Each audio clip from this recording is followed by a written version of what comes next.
And you were the one who pointed out Monroe has been designated the Wall Street Journal editorial reader on the Ben Joravsky Show, as he's the only one, who has the patience to read a Wall Street Journal editorial. I have to handle the Chicago Tribune's editorial. That's my right. my task. Yeah. Oh, God, I think you got a better deal. Right.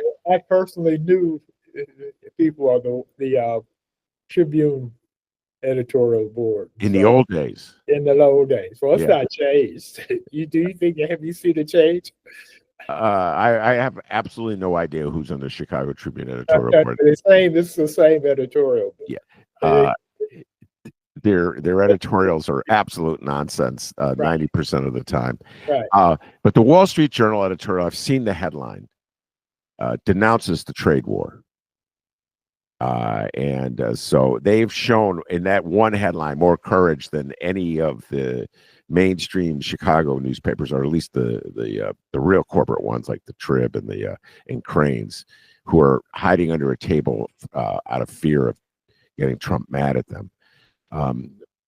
So when you read that editorial from the Wall Street Journal, which is a right-wing outfit owned by the Murdochs, right, and denouncing a Trump policy. Okay. Yeah. Did you take that as an encouraging sign that there was one part of corporate America that was willing to act as a guardrail to Trump? Well, okay, the Murdoch family is Trump's mouthpiece and PR person. So Fox, that's Fox. Mm-hmm. And so the and he also has, I think it's the New York Post, one of the New York Post, the tabloids.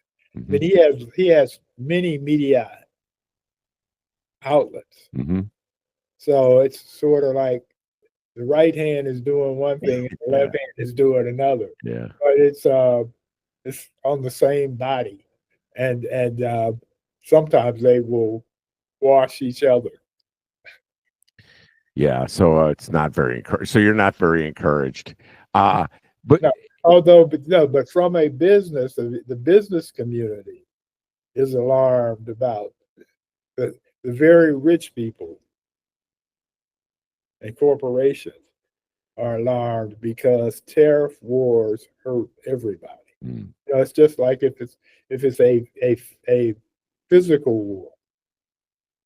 You have a physical war, except for the war profiteers. Nobody wins in those things.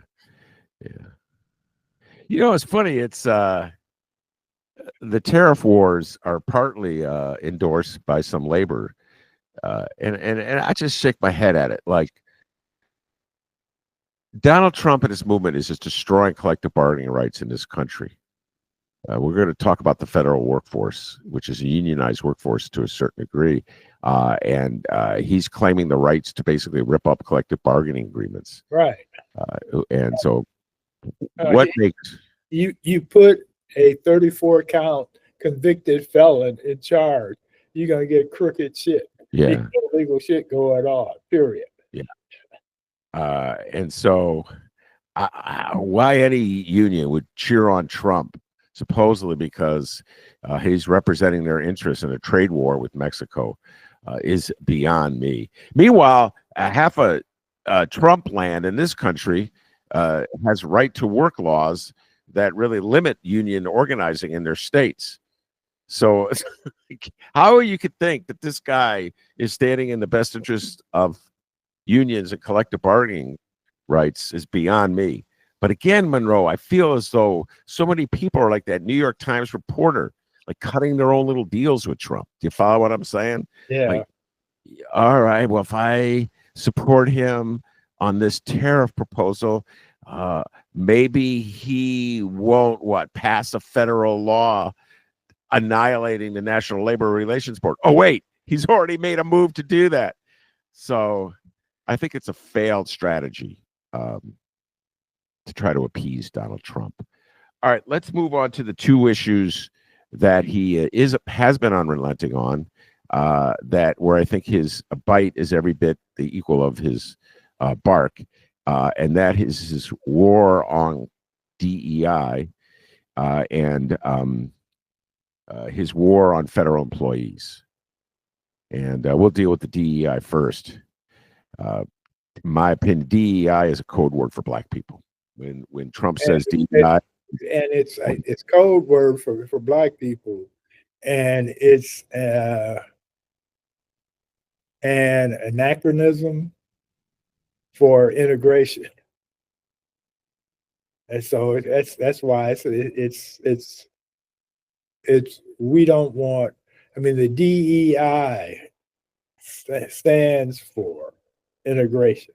The I in it is integration, and they don't want that. It's as far as they're concerned, it's too much among MAGA people, mind you. There's too much immigration going on. They used to automatically be able to go to the front of the line, and now it's other people, black people, getting to go to the front of the line sometimes, and that bothers them. Well, it technically is an inclusion. The I is inclusion, but yeah, your point is it's like they're interchangeable. Right. No one really talks about integration anyway, in any form. Well, integration and inclusion is the same. Yeah, yeah. It's but the notion that it's a healthy thing for society to try to figure out ways to have blacks and whites working together. This notion like that it's a positive thing. And somehow or other, Monroe, that's been flipped into, but that is a negative thing. Well, because those of them that are racist, then we're still lazy and stupid. And therefore, if you put us in a position, instead of a white person, you put some lazy, stupid nigger in their place. And that's the mentality. And that's the code, that's the belief. You know, okay, when we started this whole thing off in 1619, we brought these kidnapped Africans from the continent here, enslaved them, and they were human beings, but psychologically, to rationalize what you were doing to these people, you had to decide that they were inferior. They weren't really human beings. They were chattel. They were just some sort of animal in human form. And that's the original sin, and it exists in various sectors and groups of people to this day.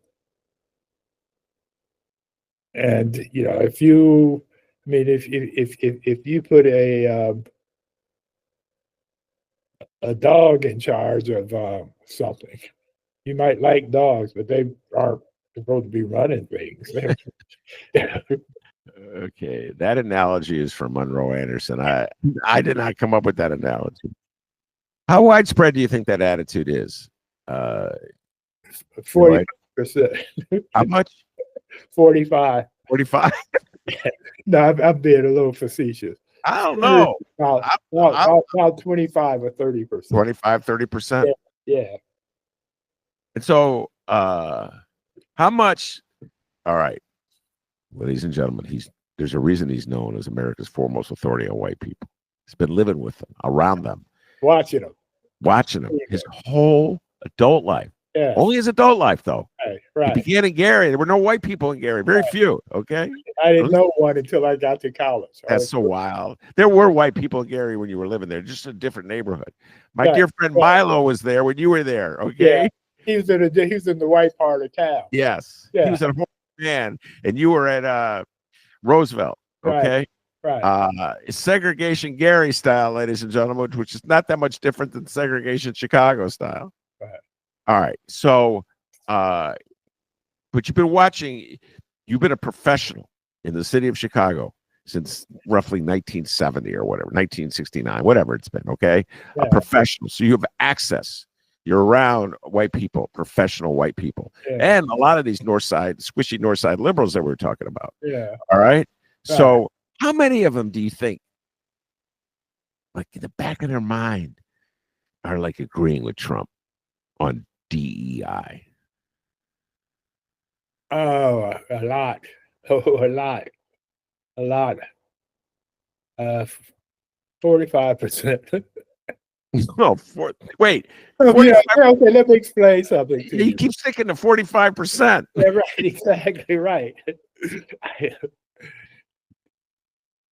As I explained, as I've talked about on this show before, white people believe themselves to be superior in any endeavor that doesn't involve numbers.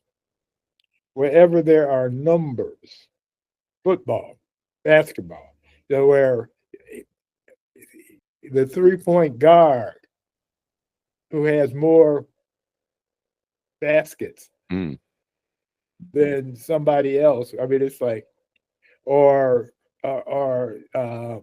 Stevie Wonder has sold more records. Where there are numbers involved, or Beyonce, who sold more records. Wherever there is numbers where you can't dispute it, if it's a matter of degree where maybe Ben is a better podcaster than Monroe, and they don't know the numbers, or Monroe doesn't have the numbers, then Ben is better, period, because he's white. And that's generally how it goes. Yeah. That's when we get into that white man's ice is colder mentality. Well, I generally I quote you all the time with that, and I give you credit, by the way. I think sometimes maybe I didn't come up with it. I just it was around in the 30s. It was around in Gary. That was a Gary thing. No, it was a Southside Chicago thing too. It was black businessmen were explaining why they could be selling the same thing and people wouldn't be buying. They'd be buying. Mainly, they were talking about black consumers. Yes. And so so what you're talking about is the other side of the coin. Right. In other words, there's a widespread feeling that whites are superior when it comes to business. Right. And black people express it by, I'm going to buy from the white in particular. Trump said that he wanted somebody wearing a yarmulke. Oh my! To count his money. The most blatantly anti-Semitic thing you could say, and yeah, that's true. So the attitude in this people have in this country about Jews is astounding, and it's like we're it's like we're giving you a compliment. We're praising you. Right. I'm getting a Jewish lawyer. Right. A Jewish doctor. A Jewish doctor. Oh my Lord, God! People were all insane. I hear you. I know what you're saying. So, like in the world of sports, you can either hit the jump shot or you don't hit the jump shot. Right. And if you can hit you either you've hit more jump shots than anybody in competition, or you haven't. Yeah.